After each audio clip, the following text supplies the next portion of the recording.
ସମସ୍ତଙ୍କୁ ନମସ୍କାର। କଂଗ୍ରାଚୁଲେସନ କୈଳାସ ଭାଇ। ବାପା ହେଲ ବାପା ହେଇକି କାମଟା ଭୁଲିବନି, ଆସିକି ସିନେମାକୁ ଜଲ୍ଦି ମିଶିଯିବ। ତମେ ଭୁଲି ଯାଉଛ ବୋଧେ ବର୍ତ୍ତମାନ ପାଇଁ ଯିଏ ଆସିଛନ୍ତି ଆମର କୁନି କୁଣିଆ ସିଏ ଗୋଟେ ଡିରେକ୍ଟରଙ୍କର ମାନେ ବେବି। ସେ ଏବେଠୁ ଏକ୍ସପ୍ରେସନ ଦେଲାଣି ଆଉ କଣ।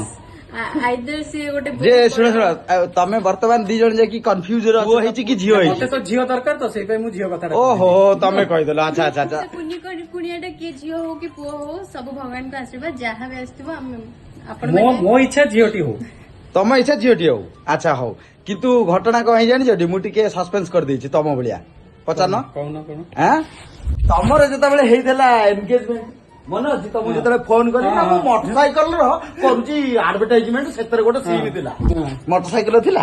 ନାଇଁ ସେଇଟା ଯୋଉଟା ଫଟୋଟା ଦେଖିଥିଲ ସେଇଟା ମୋଟର ସାଇକେଲ ଥିଲା। ହଁ। ଯୋଉଟା ତମେ ପରେ ଯୋଉ ଭିଡିଓଟା ଦେଖିଲ ହଁ। ସେଇଟା ସତ ଥିଲା।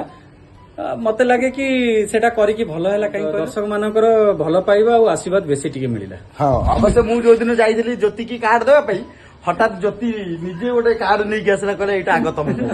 ମୁଁ କନଫ୍ୟୁଜ ହେଇଗଲି, ମୁଁ କୋଉ କାର୍ଡ ଦେଲାଣି କି? ସେ ଭିଡିଓଟା ବି ତମେ ଛାଡିଛ। ହଁ ସେଟା